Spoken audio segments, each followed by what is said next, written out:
Eu sou Silvana Torres Eu sou Márcia Padilla. e nessa segunda temporada do Associação Livre, nosso objetivo é trazer temas relevantes da contemporaneidade.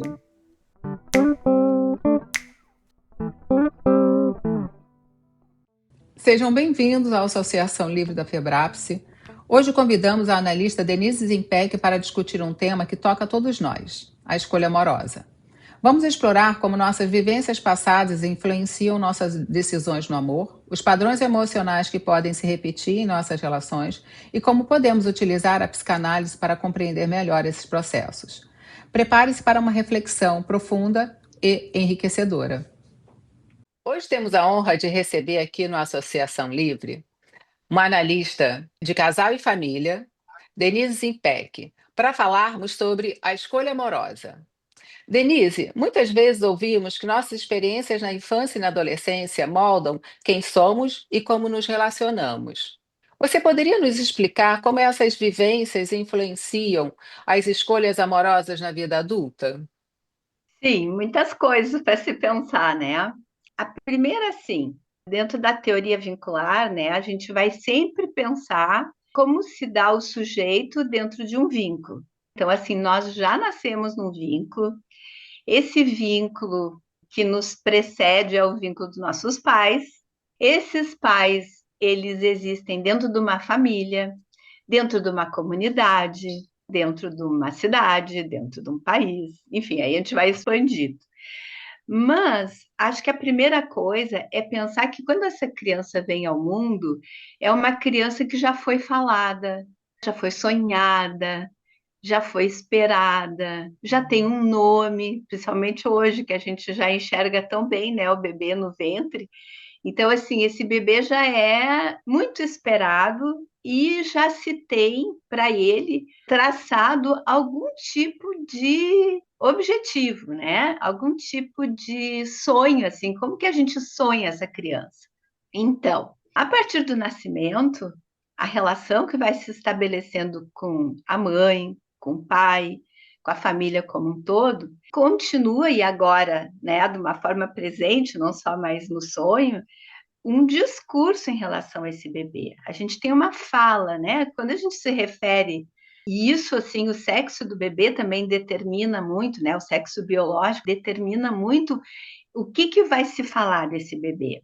Quando é uma menina, e hoje em dia essa é uma questão, né? A questão do gênero ser mais ditado pela cultura do que algo tão intrínseco ao sexo biológico, né? Então a gente sabe assim o quanto o destino dessa criança está impregnado desse discurso dos pais, da família, enfim. A gente costuma dizer assim que a criança nasce e tem um contrato narcísico. Então, o que é isso? É essa, vamos dizer assim, aquilo que se espera desse bebê para servir a essa comunidade, a essa família, a essa comunidade na qual ela nasce. Então, desde aí, né, desde antes do nascimento, já tem um discurso esperando essa criança. Então, na medida que ela vai se desenvolvendo, esse discurso permanece. Evidente que algumas características dessa criança, assim, espontâneas dela, vão mudando um pouco, né? Os pais vão adequando um pouco esse discurso em relação àquela criança que agora já fala. Quando ela é um bebê, ela está muito receptiva ao que falam dela e para ela. Na medida que ela adquire a fala, ela vai trocando com esses pais. E a gente sabe como a criança sabe se impor, né? Então, tem uma troca aí, uma troca muito importante entre o que a criança fala, e aí a gente já pensa que ela está inserida em outros grupos, como a escola, ela sofre a influência dos colegas, dos professores, dos lugares onde ela participa, ela frequenta, da família estendida. Então, o que isso tudo tem a ver com a escolha sexual, enfim, com a escolha de um parceiro? Tudo a ver, porque é a partir daí que vão se criando expectativas do que é um relacionamento, por exemplo. Então, assim, a gente diz que então a criança no seu crescimento, ela vai internalizando alguns padrões, padrões de relacionamento, por exemplo, dos pais, dos dindos, da avó e do vô, ela vai internalizando como é que aquele casal, né? No caso, a gente está falando de casais hétero, né? Mas também serve para os casais homossexuais. Como é que eles introjetam o que é um relacionamento a dois? Então, assim, aos pouquinhos ela vai colocando para dentro dela alguns padrões e vai se identificando.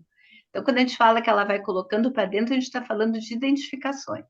Então, além desse tipo de introjeção, de identificação, vamos dizer assim, de exemplos de relacionamento que ela vai conhecendo, ela também vai dentro dela criando imagens de como que seria com ela. E a gente sabe, né? Por exemplo, as menininhas adoram brincar de princesa, né? Com seus bonecos, elas ensaiam. A criança faz muita coisa através do brinquedo, dos ensaios, onde ela vai se projetando ali naquelas figuras imaginárias, essas figuras que ela foi internalizando. E o menino também, né? O menino de outras formas, às vezes assim, falando assim de características de gênero assim mais, vamos dizer assim, mais tradicionais que a gente conhece, né? Então assim, o menino vai se impondo mais, vai se colocando mais forte, mais dominante. Claro que hoje as meninas também não estão deixando muito só para os meninos, graças a Deus está mudando.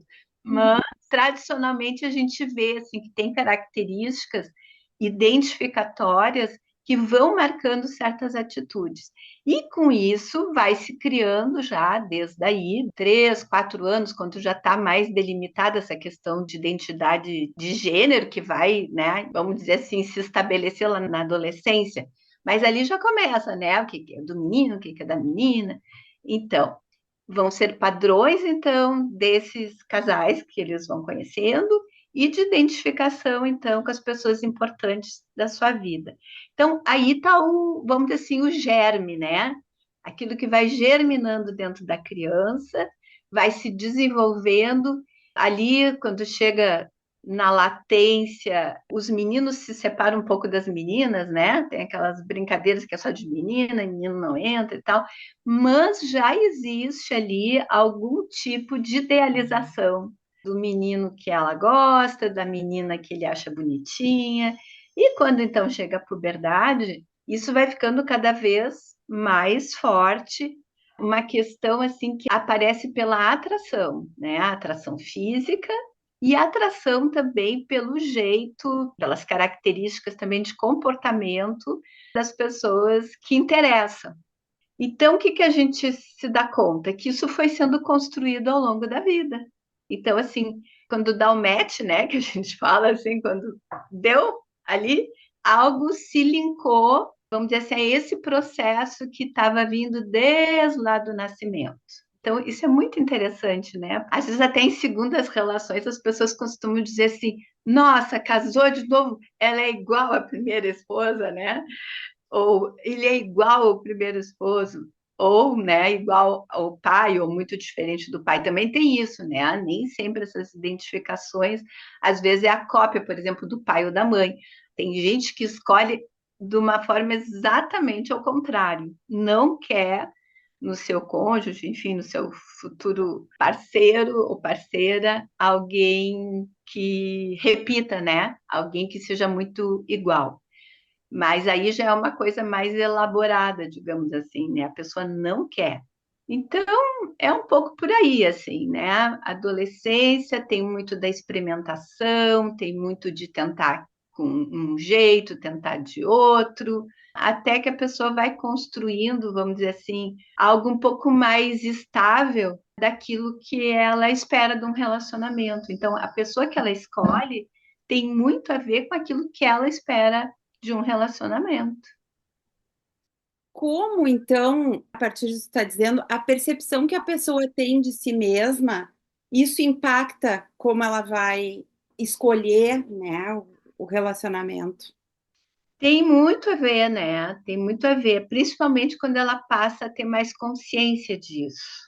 Porque a gente vê, assim, na puberdade, adolescência, ali, quando começam, né, o ficar. Em geral, o ficar, ele tem muito mais a ver com a atração física, com aquelas pessoas que interessam pelo físico, do que pela personalidade. Até porque, assim, o ficar é muito efêmero, né? Fica na festa, fica com um, fica com o outro. Quer dizer, as pessoas não se conhecem, as pessoas estão se vendo e aquilo que elas veem agrada. Mas na medida que elas vão se conhecendo, vamos pegar assim pela adolescência, que elas vão se conhecendo melhor e vão tendo várias experiências, elas vão discriminando mais características que lhes agradam. Por exemplo, de uma menina achar assim, que um menino mais falante, ela gosta muito, assim, porque ele insere ela nos grupos. Por exemplo, se a menina é mais tímida, isso é outra coisa. Às vezes existe algo que se busca que é complementar a personalidade da pessoa. Ainda que a gente está falando mais de adolescência, eu estou trazendo mais exemplos de adolescente, porque eles ainda não têm uma personalidade estável, eles estão ainda num período de construção dessa identidade, digamos assim, um pouco mais estável. Mas é muito comum se buscar no parceiro, vamos dizer assim, ter atração por alguém que tem as características que faltam nela. Se complementam, e a gente chama, né, de relações complementares, assim, de vínculos complementares, que é bem interessante, né? Porque às vezes na terapia de casal, por exemplo, aparece, mas nós somos muito diferentes, por isso não dá certo. É evidente que tem que ter identificação com a pessoa que tu convive lá, né, que tu escolhe para tua vida, tem que ter. Mas as diferenças, elas também estimulam, elas são, né, trazem novidades, é aquilo que sai do lugar comum. Às vezes é um vínculo mais criativo, quando um é mais limitado numa determinada área, o outro complementa com o seu jeito de ser tão diferente. Então, isso acontece muito. Por exemplo, na medida, né, tu pergunta assim, o que ela se conhecendo, né? Claro que quando chega na idade, vamos dizer assim, o jovem adulto, ele já está mais coerente consigo mesmo, não é? Uhum. Ele já alcançou um pouco mais de estabilidade da sua identidade, vamos dizer assim. Então ele já tem mais consciência do que ele está querendo de uma relação e o jeito, o que serve, o que complementa, o que lhe agrada, o que lhe deixa desconfortável, né? O que ele não aceita. Então, isso também tem muito a ver com uma estabilidade do eu, vamos dizer assim, né? Que se alcança ali no início do adulto jovem ali, né? Nessa fase, assim, na saída da adolescência e início de vida adulta. Denise, eu fiquei pensando um pouco, né? Assim, você falou que às vezes os casais chegam, né, em terapia, falam, mas a gente, né, aqui não combina em nada, nós somos tão diferentes. Você acha que eles não conseguem enxergar que essas diferenças é que justamente se complementam e podem justamente essas diferenças fazerem com que possam crescer enquanto casal? Eu sempre brinco, né, que o problema é que quem nos chega para terapia são justamente aqueles que não estão dando certo, né? Uhum. Então eles são uma amostra meio viciada, assim, não dá para dizer assim, então todos os casais que são muito diferentes não se dão bem. É que vem para terapia aqueles que não conseguem lidar com as diferenças, né? Uhum. Então, assim, não dá para dizer que essa é a amostra que, vamos dizer assim, que é o padrão, né? Porque, assim, vocês também devem conhecer casais que são muito diferentes e que dá muito certo. Porque, Sim. justamente, por exemplo, um é desorganizado financeiramente, gasta, gasta, gasta. O outro tem tabela, tem Excel, chama, vamos botar aqui as tuas contas no Excel, vamos ver como é que isso aqui. Então, assim, a pessoa precisa, e às vezes até fica meio que dependente do outro nesse sentido, né? E outras características que também são complementares, sei lá, vamos pensar assim, uma pessoa que é mais sociável, que nem eu falei antes, o outro é mais tímido, então isso ajuda. Por exemplo, um é mais intelectual, mais fechado, o outro é mais expansivo. Então, sim, são Uhum. tantas características diferentes e que são boas, digamos assim, né, para a relação, e não dá para dizer que isso é conflitivo. E quando é conflitivo, que daí são os que nos chegam, né? O que a gente percebe? Não são bem as diferenças que são a causa do conflito. É que essas diferenças são usadas pelo conflito, né? Uhum. Alguma coisa assim que aquilo que eu falei antes de se internalizar figuras de casais, o casal de pai e mãe, de avós, conflitivos, por exemplo. Bom, os pais passaram a vida inteira brigando. Evidente que essa pessoa, por mais que ela queira fazer muito diferente, ela certamente vai cair nessa armadilha da repetição. Isso é meio inelutável, se cai na armadilha da repetição. E aí se usa as diferenças no conflito. Ah, mas tu quer só, tem que ser só do teu jeito? Não, mas tem que ser do meu. Então, isso é muito comum. Outra coisa que a gente percebe é que às vezes os casais usam as diferenças para competir como irmãos. É muito comum a gente ver padrões de relacionamento de casais que repetem a relação que tinham com os irmãos, não era nem com os pais.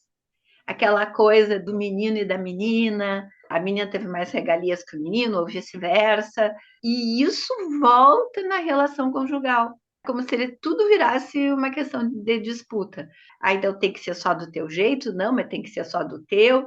E então assim, não é que as diferenças façam mal, elas na verdade elas são mal administradas, né? Porque assim, o grande desafio dos casais é fazer juntos, respeitando as diferenças. Esse é o grande desafio. Quem consegue isso é top, né? Porque é um desafio constante, né? A gente sempre vai esperar que o outro, aquela história de almas gêmeas, né? Isso é um mito, virou mito, não é por nada, porque assim, isso é uma ilusão que se tem, que vai se achar alguém que é a nossa alma gêmea, que vai querer o que a gente quer, que vai gostar do que a gente gosta, que tudo vai ser assim uma harmonia só porque somos metade cada um e juntos somos um só. Então o que a gente vê assim é que é o respeito pelas diferenças, esse jogo, né? De que bom, nem sempre a gente vai ter tudo do nosso jeito. A gente tem que enxergar que o outro também é importante e que tem que ter a vez dele. Isso, vamos dizer assim, conseguir, né, chegar assim no topo, na verdade, né, da capacidade de se relacionar e se vincular, que é, a gente parar para pensar, é essa capacidade de dar lugar para o diferente e nos enriquecer com isso, porque esse diferente ele pode trazer mal-estar e sempre um pouco vai trazer, mas o grande crescimento individual e do casal e da família como um todo, porque depois vem os filhos que também vão ser diferentes do filho sonhado, é poder se dar lugar para esse diferente e com isso se enriquecer. Com isso a gente cresce. Agora, toda vez que a gente procura o homogêneo, o estável, que não tem como não procurar, porque isso é do ser humano gosta de estabilidade, né? Uhum. Realmente se escolhe alguém para passar o resto da vida, o ser humano quer estabilidade. Só que muitas vezes a estabilidade leva a uma coisa que a gente chama uma rotina cansativa, um marasmo, uma relação que está sempre igual, nunca sai do lugar. Então, esse diferente a gente tem que também pensar como algo criativo. Mas aí o que está em pauta, de novo, assim, não é o diferente, é saber lidar com as diferenças, né? Não ter essa rigidez dos papéis, não poder abrir mão, né, e tolerar o que o outro é diferente, aí fica difícil. Claro, porque assim, é como eu disse, isso cai nas armadilhas daí, né? Que os casais armam muitas vezes por outras questões, que não é pelas diferenças. Assim, se é um casal que já tem, vamos dizer, uma maturidade emocional, que se analisa, né? As pessoas vão dar lugar para isso, assim, e até poder enaltecer esse diferente. Então, assim, eu entendo, assim, que não são as diferenças, mas quando as diferenças elas estão a serviço do conflito, né? Uhum. Denise, a pesquisa mostra, né, que homens e mulheres valorizam atributos diferentes na escolha de um parceiro. Você poderia comentar sobre essas diferenças e como elas se relacionam com a psicanálise? Uma das questões a gente estava falando antes, que é essa busca de complementariedade e às vezes também dessa homogeneidade, assim, de querer buscar sempre algo com que a gente se identifique, que tenha tudo a ver. No apaixonamento, né? Aquela primeira fase, assim, que todo mundo adora. Ai, como eu queria estar apaixonada de novo, a melhor fase. Por quê? Porque naquela primeira fase, tu enxerga, claro que tem a ver com as características tanto físicas quanto de personalidade da pessoa que tu está conhecendo, mas esse momento, é um momento que a gente diz assim que é muito narcísico ainda, porque tu vê no outro um espelhamento daquilo que é uma parte tua e que tu sente que estar com aquela pessoa te enaltece. Aquela pessoa veio para enriquecer a tua vida. Não é difícil, assim, porque assim, quem dita, né, essas características femininas e masculinas é a cultura, aquilo que é enaltecido pela cultura que a gente vive. Então, assim, os homens talvez procurem, assim, dentro de uma sociedade patriarcal, né, os homens vão buscar mulheres que talvez sejam mais dóceis, vamos dizer assim, que tem bastante dedicação à relação, depois à família. Talvez as mulheres ainda procurem homens como seus pais, assim, homens que cuidem delas, que elas percebam neles assim alguém que vai ser o protetor da prole, né, dos filhos, que vai proteger, que vai dar segurança para essa família. Então ainda tem algumas características. Tá mudando isso, tá, gente? Vocês até podem me ajudar a pensar assim, o que que vocês percebem que está mudando? Porque está mudando. Tem muitos casais hoje que as mulheres ganham mais que os homens. A gente percebe que várias profissões, inclusive na nossa, né? Assim, tem mais mulheres do que homens. A psicanálise, assim, começou com os homens, né? Os primeiros pioneiros lá da psicanálise eram quase todos homens. Depois que entraram, pouquíssimas mulheres entraram, mas pouquíssimas. E hoje em dia a gente vê nos congressos, assim, né? A maioria de mulheres. Então, assim, tem muita coisa mudando, assim, financeiramente. A mulher hoje está saindo para trabalhar o dia inteiro, coisa que os homens faziam. Então, assim, eu acho que alguns atributos também estão mudando, né? Tem essa parte, assim, acho que de esperar dentro desses estereótipos mais conhecidos, eu acho que tem isso, assim, de esperar uma mulher mais dedicada para a família, para o relacionamento, talvez um pouco mais dócil. Mas se o homem tem essas características ditas mais femininas, por exemplo, ele vai querer uma mulher forte perto dele. Ele vai querer uma mulher que ele acredite que ela banca as coisas que ela quer, que ela luta pelas coisas que ela quer, porque isso talvez falte nele.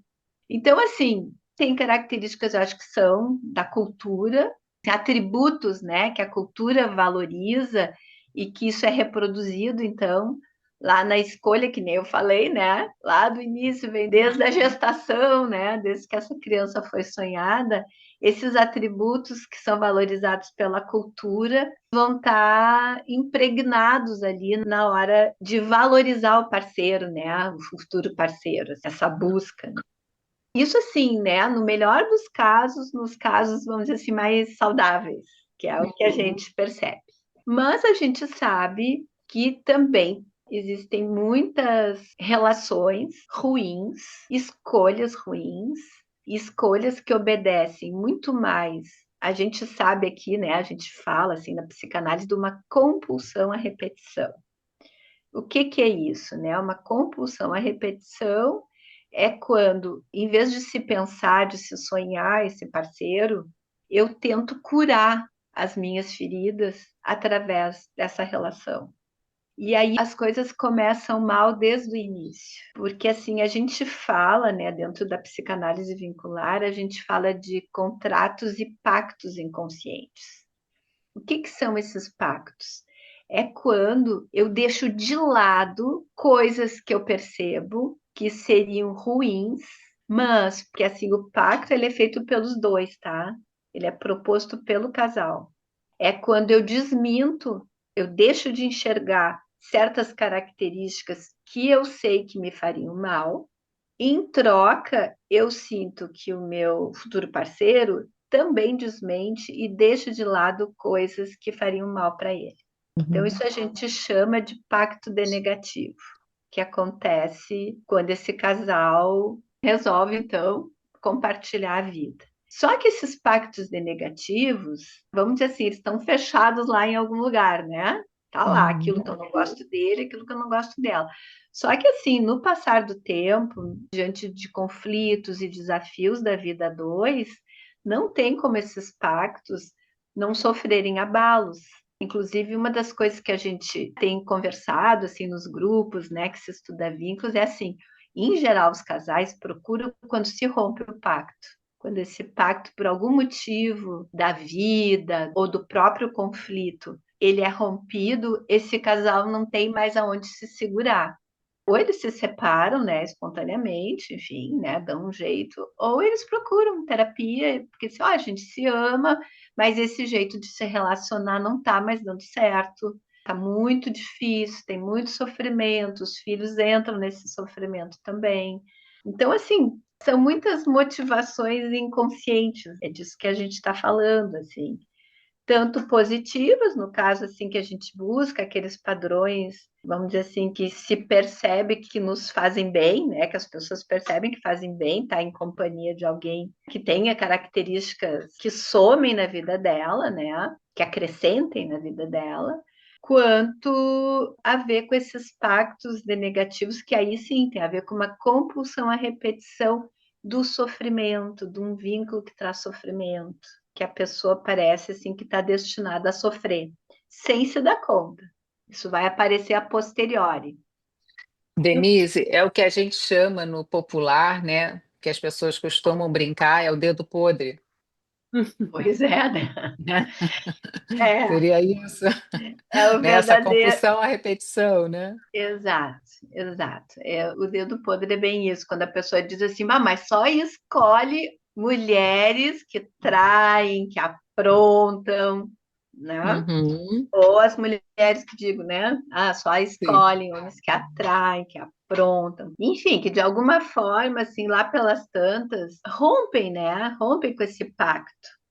Porque o Uhum. pacto, ele é necessário, a gente nunca vai encontrar ninguém, e acho que isso é muito importante também de ser dito, assim. Não existe um ideal perfeito, né, gente? O ideal, ele é uma ilusão. Ele está no nosso imaginário. Então, é evidente que todos os casais fazem pactos. Eu não vou Sim. olhar tanto para essa característica que eu não gosto, porque tem tantas outras que eu gosto. Então, isso faz parte, é o comum, assim, sem querer usar a palavra normal, mas é o Uhum. comum, né? Agora, esses outros pactos negativos que eu estou falando, assim, de características que vão trazer sofrimento, a pessoa, de alguma forma, ela vislumbrou. Eu sempre conto um exemplo, assim, até para os meus alunos, assim, quando a gente faz grupos de estudos, de uma pessoa, assim, nem foi um casal, foi uma pessoa há muitos anos atrás, muitos anos, que ela veio e estava, assim, muito triste com a relação dela, querendo se separar, porque o marido era alcoolista e fazia muito mal para ela, para os filhos. Essa pessoa não queria se tratar, enfim, estava numa situação, né, de dependência do álcool muito forte, né? E ela era uma pessoa assim bem despreparada para a vida e tal. E eu perguntei assim, né? Como reparou assim quando vocês eram namorados que ele bebia? Tu nunca tinha reparado nisso? E ela disse assim: sim, eu reparei, mas ele bebia cerveja, meu pai bebia cachaça. Então, quando eu vi que ele bebia cerveja, eu achei ótimo. Ah, ele não toma cachaça, ele gosta de cerveja. Tá, tudo bem. Isso é um exemplo de pacto de negativo. Quer dizer, em algum lugar dela, dentro dela, isso foi deixado de lado. Não foi visto assim, olha, álcool é álcool. Quem bebe muita cerveja hoje evolui para um dia estar bebendo destilados, né? Pode ser que não, né? Tem gente que é cervejeiro só. Não foi o caso desse moço. Ele fez exatamente o que o pai dela fez. Então aí a gente vê uma coisa de pacto de negativo firmado através da compulsão à repetição. Ela reproduziu a história da mãe dela, dela como filha, de ser sempre um homem bêbado, incomodando, aturdindo a família, porque assim, as pessoas quando estão sóbrias são ótimas, né? Mas quando elas bebem, elas não respondem mais por ela. Então, assim, esse é um exemplo assim até bem mais comum da gente ver, não é muito difícil a gente encontrar casais assim, né? Não fique de fora. Acompanhe nossas redes sociais e visite o site da Febrapse para acessar conteúdos exclusivos e ficar por dentro das novidades. Junte-se a nós na promoção de uma psicanálise mais integrada e dinâmica. Febrapse, um lugar de troca, desenvolvimento e transformação.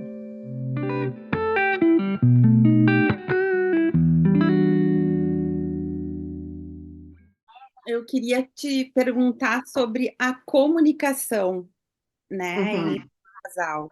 E hoje em dia aí me vem vários exemplos assim também na cabeça, nas famílias, aquela série Adolescência, né, que chega um filho, vai lá, se surpreende, né, não Como estava vendo, assim? como assim, né? Então, assim, de que forma a comunicação, né, entre o par, né, o casal, na construção de um relacionamento saudável? É fundamental, assim, como eu digo, a amostra é viciada, né? Porque vêm as pessoas que não estão bem nas suas relações, né? Não estão bem no seu vínculo, mas é muito, muito frequente a gente logo de cara detectar que as pessoas não se escutam. Não é que as pessoas não se comuniquem. Na verdade, elas não se comunicam porque para ter uma boa comunicação, as pessoas têm que se escutarem, não adianta só falar. Não são dois monólogos, tem que ter um diálogo. E o que a gente percebe é que muitos casais se comunicam através de monólogos. Eu falo e o outro não está mais nem escutando o que eu estou falando, porque o que eu estou falando é um discurso. É um discurso para descarregar a minha brabeza, o meu descontentamento com coisas da relação, para reclamar. Então é um monólogo. Não é uma comunicação visando o que que tu pensa disso? Como é que a gente pode resolver? Vamos parar para pensar um pouco nessa situação que não está fácil. O que que a gente pode fazer para mudar? Não é, não tá bom, assim não dá, desse jeito eu vou querer me separar. Teu pai é assim, tu é igual, tua mãe é assado, tu é igual. Então, assim, são discursos que fecham a capacidade das pessoas se comunicarem. E o pior que isso migra quando existem filhos, isso não acontece só no entre o casal. Isso é um jeito de funcionar daquela família. Os filhos também só falam para reclamar ou para pedir, O ou celular, no né? celular, Fala. exato. Gente, isso é um problemão, essa história do celular na família, né? Isso agora, olha, até na nossa, né? Até na nossa, nós não somos imunes a isso. Quando a gente vê, tá todo mundo no celular, né?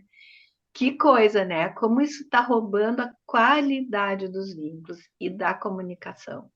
Tá cada um no seu mundinho ali.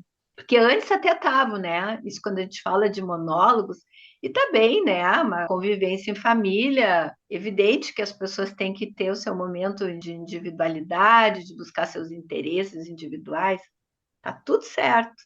Mas tem que ter momentos que a comunicação é a essência do vínculo, né? Não basta ter amor, ter paixão e não ter comunicação.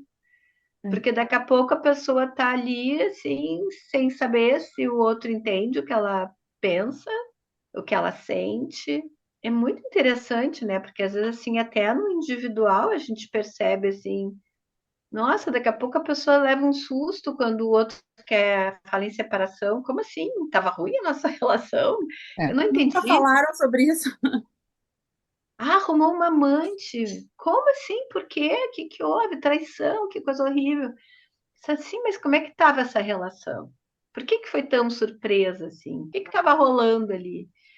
É, Daqui a então, pouco as pessoas realmente, não se conhecem mais, né? Estão casadas e não se conhecem mais, não se falam mais, não se escutam, né? Que nem tu tá dizendo. exatamente. Inclusive, né, gente, após pandemia veio muito casal para terapia. Era assim, ó, Uhum. uma frequência de toda semana ter casal procurando. Por quê? Porque tiveram ali, né, 1 ano e meio, 2 anos de convívio direto, e isso trouxe à tona muita coisa que estava soterrada, que estava de lado. Por quê? Porque as pessoas se viam no café da manhã e no jantar. Pela correria do dia a dia, né? Eu costumo brincar que é nas férias, né? Ai, férias, vamos todos ter lazer e descansar. Só que aí a família convive 24 horas, dorme, Exato. acorda, aí dá, dá um problema, porque É, no dia a dia quase não se vê, né? Todo mundo vai é. trabalhar. Teve uma Uhum. crônica uns anos atrás da Marta Medeiros, acho que sobre isso, né? Sobre a família sai de férias, assim, e era um horror, né? Quando essa convivência aparece, né, justamente essas individualidades, né, que no dia a dia não é possível, né, pela correria mesmo. Mas, Denise, falando em individualidade, né, como é que é possível preservar a individualidade em um relacionamento amoroso? Porque às vezes a gente vê, né, essas pessoas, não, eu faço tudo junto. Tem que fazer tudo junto, não pode fazer separado. Às vezes, se o marido, o namorado, sei lá, né, quer ir jogar uma pelada com os amigos, quer encontrar, enfim, é aniversário de um amigo que só vai ter homem, ah, não, não pode, que a namorada não deixa, a esposa não deixa, o marido não deixa encontrar com as amigas. Como é que pode, né? Como é que é possível preservar, que eu acho que é importante, né? Dentro de um relacionamento amoroso. Vocês notam, assim, que isso está mudando? Uhum. Um pouco, um É, pouco, eu acho que um pouco. Uhum. vocês notam, assim, que talvez os casais mais jovens, assim, entre 20 e 30 anos, estão respeitando um pouco mais essas individualidades? Ah, sim. Uhum. Até Então, viagem, né? Sim, viagem sim, só de é. amigas, viagem só de amigos, e tudo bem. Os Exato. mais jovens, né? Gente, Uhum. eu fico com inveja de não ter vivido essa época. Porque assim, né, há muitos anos atrás, os casais eram bem assim como tu estava falando, Silvana, que era tudo junto. Até assim, eu acho que a vida da mulher era tão mais controlada e limitada pelos Uhum. modos e bons costumes, né? Que não se tinha essas coisas assim, das mulheres saírem em grupo, de fazerem coisas juntas. Era tudo muito restrito, assim. Os homens sempre fizeram, né? Nunca deixaram de fazer. Sim. Jogar seu futebolzinho, sair com os amigos e tal. Mas eu vejo agora uma coisa mais equânime, assim, da dupla, do casal, sabe? Que ele sai para fazer e ela sai também. E eu Sim, acho isso sim. super saudável, assim, de manter Uhum. as individualidades. Mas para além disso, né, acho que para além da questão das atividades sociais, acho que o importante, assim, para a gente entender são essas expectativas em relação ao vínculo. Aquilo que eu falei antes, assim, do mito das almas gêmeas, né? Então, assim, existe uma ilusão de sermos um só, isso é uma ilusão. De eu poder achar alguém que me faça viver lá aquela relação inicial de total completude que existia entre mãe e bebê, por exemplo. Uma relação assim que me complete de forma total. E aí o que que a gente vê? Pura decepção, né? Porque assim, isso não existe. Ninguém mais vai viver aquilo lá que viveu como mãe e bebê, né? Mas existe essa busca ilusória de sermos um. Então, assim, o que, no caso, na terapia de casal, quando se rompe o pacto e quando as pessoas vêm com essa grande desilusão porque não somos um, pensamos diferentes, queremos espaços diferentes, queremos fazer coisas diferentes, e o outro nunca vai ser aquilo que a minha ilusão espera. Então, assim, isso de dar lugar para o outro como um outro e não como uma projeção minha. Porque toda vez que eu vejo no outro algo que é tão espelhado meu, eu estou, na verdade, projetando, colocando no outro os aspectos meus. Isso a gente faz o tempo todo. Ninguém está imune a isso porque a gente faz isso. Não adianta, é o nosso mundo interno trabalhando e buscando isso. Mas não é só disso que uma relação ou um vínculo é feito, pelo contrário.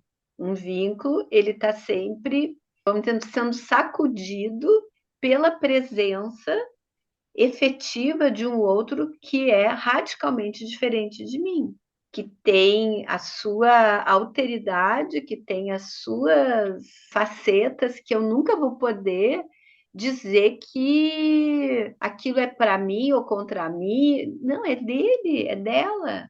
Então, para além, acho que do respeito a essas atividades, que as pessoas possam ter suas individualidades de gosto, de atividades sociais ou intelectuais até, é respeitar o outro como alguém que é radicalmente diferente de mim, que eu tenho que respeitar e que eu não tenho que me ofender do outro não ser como eu espero.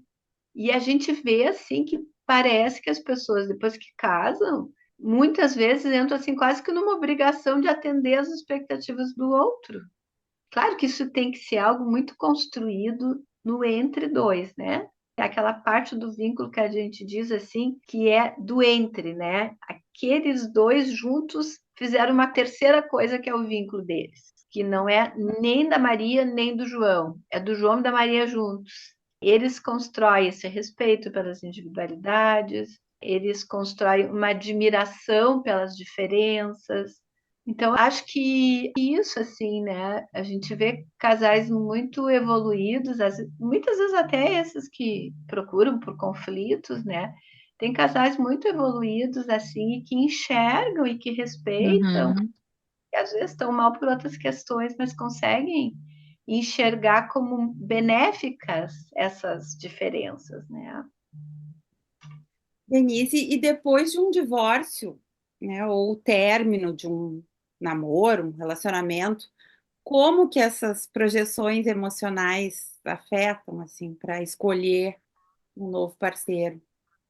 Vamos dizer assim, eu acho que não tem um padrão, não dá para a gente dizer que tem um padrão. Como que as pessoas, talvez tenham pessoas que busquem inconscientemente assim algo muito parecido, porque é aquilo que elas querem para a vida delas, né? E talvez tenham pessoas que procurem algo exatamente oposto ao que elas tiveram nessa relação. Claro que tem pessoas que às vezes casam duas, três, quatro vezes, né? Não quer dizer que o segundo casamento, enfim, o segundo relacionamento vai ser o top, né? Não, não quer dizer. Ela vai resolver todos os problemas que ela não resolveu no primeiro. Pelo contrário, às vezes existe essa compulsão à repetição de se buscar parceiros muito difíceis de se relacionar e que vai acabar em divórcio também. Porém, a tendência é as pessoas quererem muito que a próxima relação dê certo.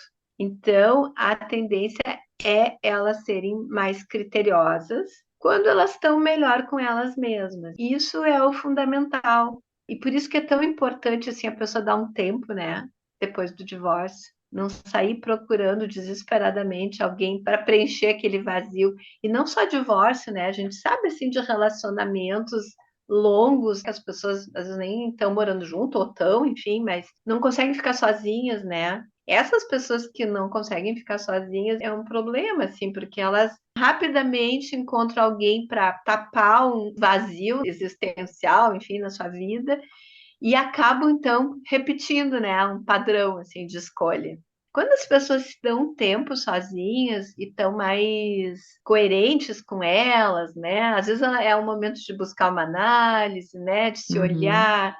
Elas procuram algo assim que elas entendem que vai dar mais certo, assim, que tem mais a ver assim com o que ela está buscando, dá um tempo maior de conhecer.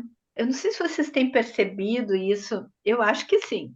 Na clínica, as pessoas estão deixando para se relacionar mais tarde, né? Antigamente as pessoas casavam muito jovens, até porque não tinham liberdade sexual, então casavam assim com 20 e poucos anos, né? Hoje as pessoas estão assim entre 30 e 40. Mas o que que a gente percebe assim, que isso tem o lado ótimo, principalmente para as mulheres, eu acho assim que estão tendo mais liberdade de fazer, de estudar, de viajar, de fazer coisas individualmente. Mas quando começa a chegar perto assim de um período que a sua fertilidade começa já a arrefecer, né? Elas fazem um atalho assim, que agora tem que achar alguém para ficar junto, para casar, para se relacionar para poder ter filhos, né? E aí me parece que se perdem um pouco os critérios, sabe? Critérios que eu digo assim, sabe? Parar, será que é essa pessoa mesmo que eu quero? Então, isso é uma pena, né? Porque assim, foram tão cautelosas, digamos, durante tanto tempo de se entregar para um relacionamento, e depois por uma questão da biologia, assim, né? Que o relógio biológico Uhum. lá tá dizendo, olha, daqui a pouco tu não engravida mais, né? Então também tem muita mulher já assim que um pouquinho mais de 30 já está congelando os óvulos, né? Já está pensando assim que é melhor eu ter tempo para escolher bem e não me preocupar com isso. Que é uma Uhum. coisa que a tecnologia, a medicina aí nos favorece as mulheres, né? Mas acho que esse tempo sozinha, sozinho, sabe? Depois de um divórcio é muito importante para as pessoas se acharem assim, né? Se pensarem que Viverem o não façam luto, né? isso mesmo. Fazer um luto para aquela relação, poder se desprender ao ponto de poder achar alguém diferente, né? Que da próxima vez dê mais certo, né?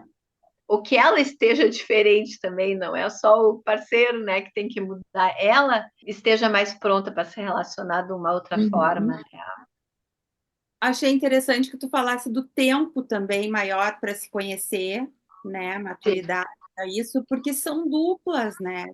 São duplas. Às vezes a gente vê isso. Uma pessoa tem um funcionamento num relacionamento e se divorcia, encontra uma outra pessoa, parece que é outra pessoa, dá certo, né? Ou não. Uhum. São duplas que se formam e às vezes Exato, tem que esperar exato. um tempo para isso. E isso que tu tá falando, assim, também é uma coisa bem importante, né? Porque nós nunca somos iguais nas relações. Mesmo que exista essa compulsão, às vezes, à repetição, e claro que a gente sabe que isso não tem um bom destino, né? Mas, assim, com parceiros diferentes, as pessoas também acabam, vamos dizer assim, desenvolvendo aspectos diferentes da sua subjetividade. Porque, digamos assim, né, que tu tá casada com uma pessoa que é muito certinha, muito preocupada, né, que as coisas têm que ser todas muito organizadas e que a vida fique muito sem graça, né? Porque assim não tem aventura, não tem nada que mude um pouco essa relação, que traga, né, novidades. Então essa pessoa tende também, a gente fala assim, se castrar mais, né, para poder caber Uhum. naquele vínculo, né? A Puget, né, dizia assim, habitar um vínculo, né? Então assim, quando a gente habita um vínculo, a gente se modifica para habitar esse vínculo. Isso é muito importante, assim, porque aquele vínculo também vai exigir determinadas características tuas. Não é a outra pessoa, é estar vinculado com essa outra pessoa, exige de ti algumas características que tu pode desenvolver. E aí tá a capacidade de mudança também, né, num vínculo Uhum. novo. Isso é uma coisa bem bacana, né?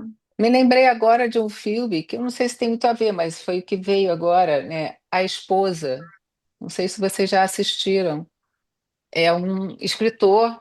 Você falou e eu lembrei, né, dele, né? O quanto que ela, né, acaba, eu acho que se moldando ali, né, para poder manter aquele casamento, se escondendo, né, escondendo, acho que todo o potencial dela, né, para fazer com que ele brilhasse, né? Exato. É que, na verdade, quem escreve, ele ganha o prêmio Nobel de É, Literatura, mas quem escrevia era ela. era ela, né? E na época não, acho que eles não davam muito crédito, né? Tiveram As muitas mulheres mulheres, né? escritoras Sim, com pseudônimo é, masculino para poderem ter os seus livros editados, né? E ela escrevia e ele publicava no nome dele, isso era um acerto até entre eles. sim. Mas lá na entrega do Nobel, eu acho que ele trai ela, tem alguma situação lá que ela pega e aí ela fica muito revoltada de ter ficado nessa obscuridade do talento dela, né? Porque eu acho que quando ele vai para aquele tapete vermelho, né, vamos dizer assim, né, ele literalmente deixa lá para trás, né? Ele vai brilhar, mas quando na verdade era ela que é, fazia ele brilhar, né? E ele se é. colocou ali como se fosse de fato ele, né? Ele se apoderou daquilo, né, e deixou um pouco ela para trás e no final ela toma uma decisão, né, ali Sim, de ir sim. embora, né? Fica a dica de E ver o filme aí. fica a E, dica. É. e aí, uma coisa agora que tu trouxe a lembrança desse filme, né? Que é bem interessante isso, assim, eu falei antes, assim, que das competições, das disputas, né? Que aparecem muitas vezes nos casais, a questão da inveja também. Porque, assim, é quase que como essa vivência de ser um, ninguém pudesse brilhar mais que o outro. A tendência é a gente ver como ciúme, né? Ah, porque Uhum. tá brilhando, vai ter mais pessoas olhando, querendo, a pessoa está mais exposta a ser cobiçada, seduzida por outros, que é também, né? Acho que isso sim. Mas além disso, tem a questão da inveja, que quando não é tratada, né? É complicado, assim, porque invejar o outro às vezes vira um ataque ao talento do outro.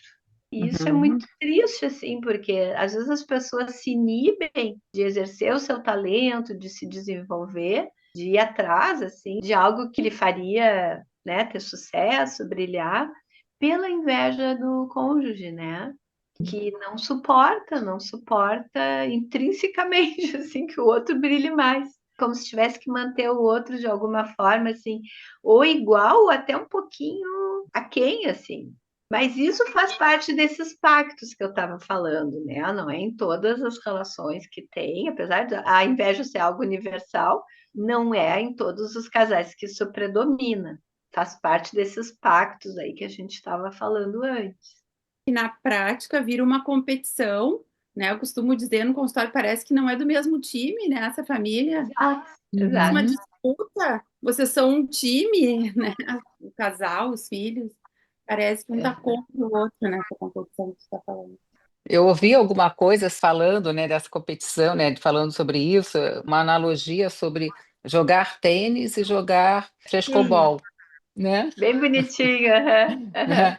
Muito boa essa, né? É, Hum. é, Né, o tênis ali vai sair um ganhador, né, e um perdedor. O frescobol não, eles têm que jogar juntos. Não tem isso. vencedor nem perdedor, né?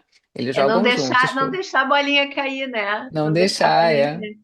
Aham. É bem interessante isso, É né? Me bem lembrou. interessante. É bem interessante. É. E um pouco o vínculo é isso, né? Como o vínculo é uma produção de dois, é um pouco essa bolinha assim de não Uhum. deixar cair, né?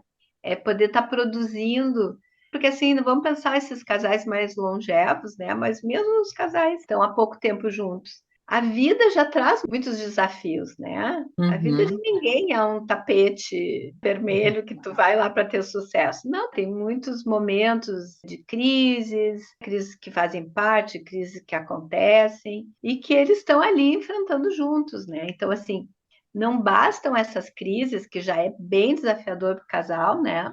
Quando eles passam a disputar espaço, disputar a palavra, né?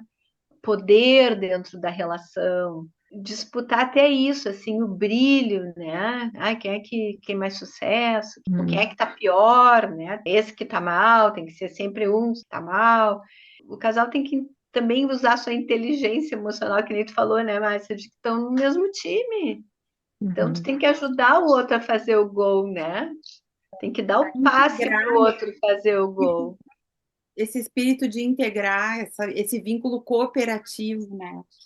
Quando se consegue isso, é maravilhoso, né? Tu tá dando aquela ajuda, aquele empurrão, quando o outro tá mais assim, né? Com mais dificuldade.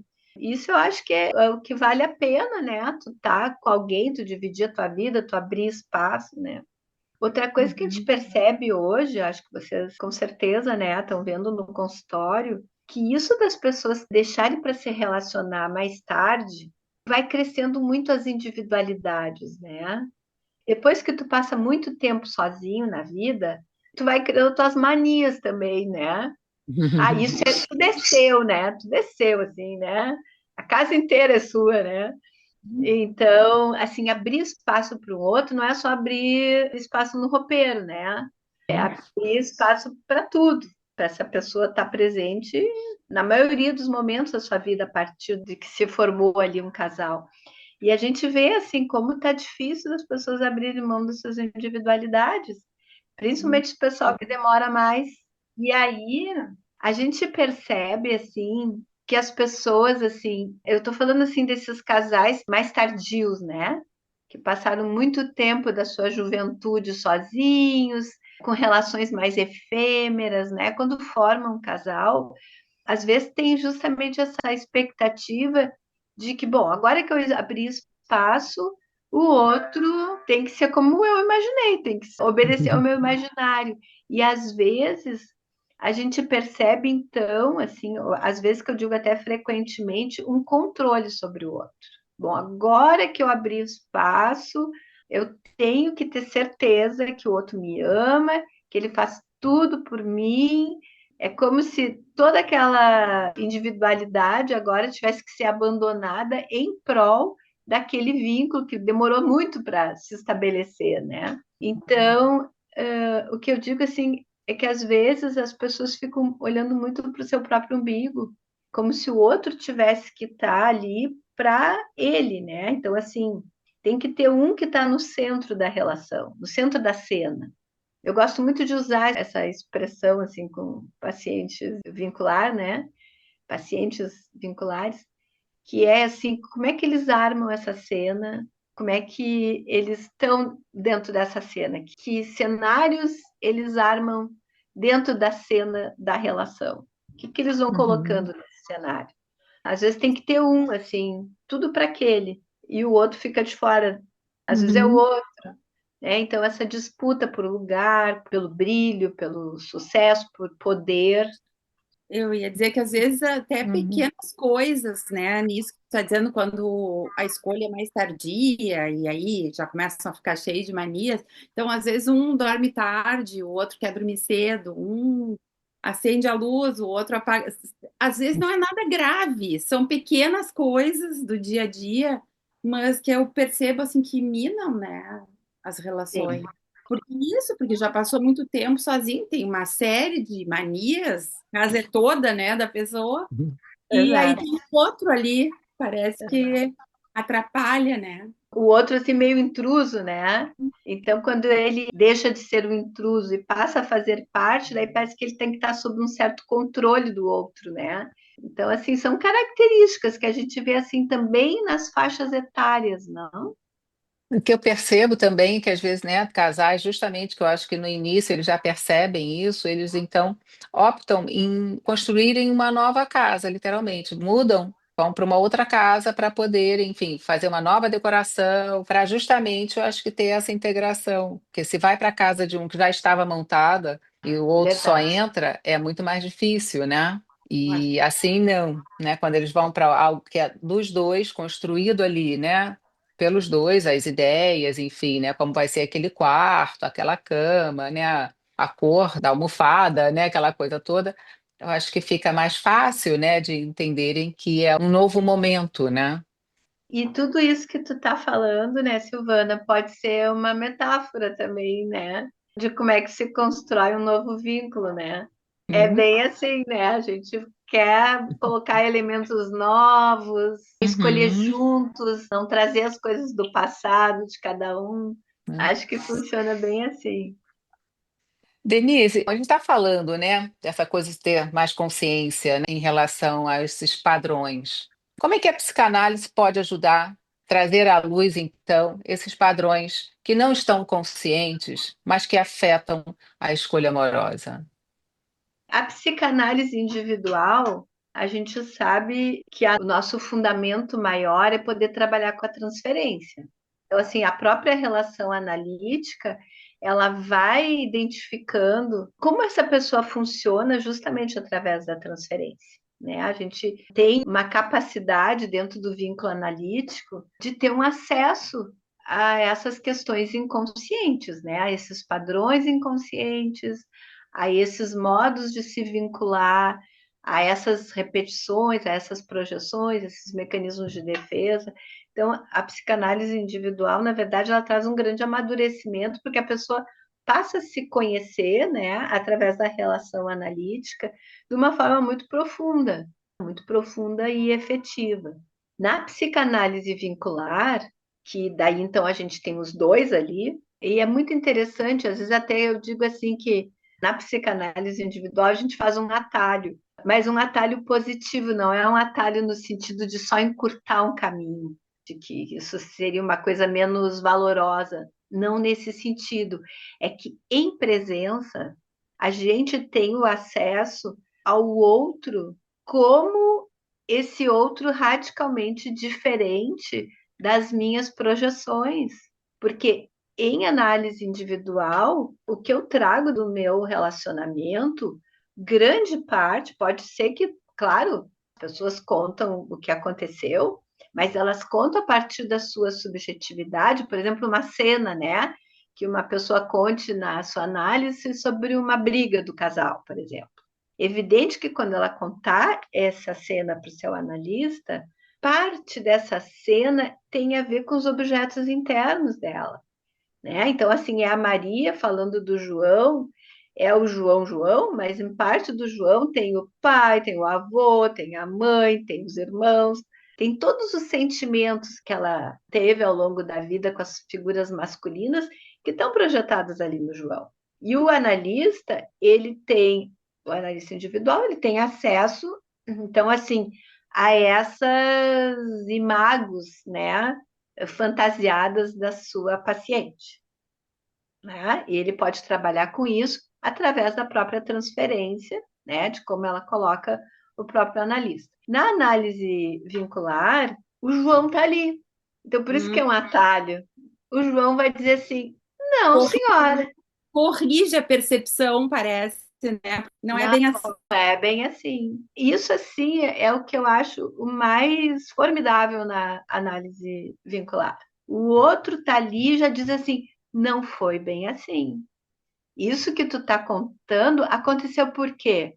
Porque tu. Tarará, tarará. Então, na hora, já existe ali uma escuta, que às vezes em casa eles não se escutam, se eles forem começar esse diálogo em casa, um vai querer falar mais que o outro, né?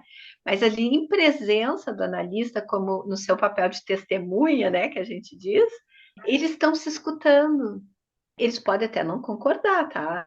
Mas eles vão ter que dar um espaço para o outro como alguém separado deles, e não como esse outro que ele é relatado como projeções do seu mundo interno. Então, a análise individual, ela ajuda, evidentemente, no autoconhecimento, no amadurecimento. Certamente as pessoas estão mais preparadas para se relacionar, para deixar alguém entrar na vida delas. E a psicanálise vincular, ela vai alargar essa capacidade que é desenvolvida lá no individual, no sentido de dar espaço para esse outro radicalmente diferente, né? De poder se trabalhar com essas diferenças não virarem um ataque, não virarem uma eterna fonte de conflitos, poder resolverem juntos os seus conflitos. E isso se dá de uma forma mais efetiva, digamos assim. Quando o conflito, porque nem todo mundo que vem para análise individual vem por esse motivo, às vezes vem por coisas muito mais individuais do que pelos relacionamentos. Evidente que isso aparece também, né? São motivações diferentes, que a gente consegue identificar assim, essa pessoa se beneficiaria com os dois, com a sua análise individual e com uma vincular. Denise, a gente já está chegando no final aqui hoje, então eu queria te pedir que conselho assim tu poderia dar para alguém que está nessa luta para entender por que que sempre atrai o mesmo tipo de pessoa, que está buscando se conhecer mais, como a Silvana perguntou, através da análise. Aham. Olha, acho que assim, o próprio questionamento já é um caminho, né? Acho que o problema é quando a pessoa não enxerga isso. Ela está sempre repetindo um padrão de pessoas com os quais ela não dá certo. Então ela tem que se questionar assim, o que está acontecendo, né? O quanto que ela quer que dê certo? A serviço do que está também as coisas, né, os relacionamentos sempre darem errados? Por que dá errado? São vários questionamentos que ela tem que fazer. Se ela está numa análise individual, certamente ela vai encontrar essas respostas, porque a análise é para isso, é para um autoconhecimento, é para um crescimento. Mas quem não está em análise, né, e está muito intrigado de estar sempre repetindo esses padrões, acho que a primeira coisa que ela tem que se perguntar, será que ela quer mesmo que dê certo? Ou será que ela está num caminho de que tem que dar errado? De que relacionamentos não servem para ela. E se é isso, por que tem que ser assim, né? Por que não está se permitindo que dê certo? Né? Então é uma maneira de começar o questionamento, né? E o resto é muito individual, assim, acho que para cada caso as pessoas vão se olhar e vão, quem sabe, né, poder se questionar e ir em busca dessas respostas, não? Acho que você deixou aí bastante interrogações, né, aí para os nossos ouvintes, Denise, Olha, tomara que sirvam as né? interrogações, né? Sim, eu espero que sim também, né? Aham, certo. Denise, muito obrigada por você ter aceito o nosso convite. Eu acho que foi muito bom, né, Márcia? Eu gostei muito, Sim, aprendi foi muito contigo. bom. Nada. Ah, muito obrigada também pelo convite, gostei muito de estar aqui com vocês, né? Acho que falar de relacionamento sempre é uma coisa assim que é muito estimulante, né? Uhum, Porque, primeiro, assim, não existe um padrão que a gente possa dizer, isso é melhor que aquilo, né? Acho que os próprios casais, assim, é que vão construir aquilo que é o melhor para eles. E não dá para a gente partir, assim, de um certo e de um errado. Tem que ver o que uhum. dá certo para aquele casal, né? E o que dá errado para aquele casal. Eu sempre digo assim, olha, dando certo ou dando errado, foi feito a dois, né? É, Quando dá certo, foram os dois que fizeram dar certo, e quando deu errado, foram os dois que fizeram dar errado, né? Então, acho que isso é muito estimulante a gente parar para pensar nisso, né? Então, Muito agradeço obrigada. também. Obrigada para vocês, gurias. concluímos mais um episódio do Associação Livre da Febrapse. Agradecemos a Denise Zimpec por suas contribuições valiosas sobre a escolha amorosa. Esperamos que as perspectivas apresentadas hoje ajudem nossos ouvintes a refletirem sobre suas próprias experiências e a buscarem um entendimento mais claro sobre os seus relacionamentos. Acompanhe-nos nas redes sociais e até o próximo episódio.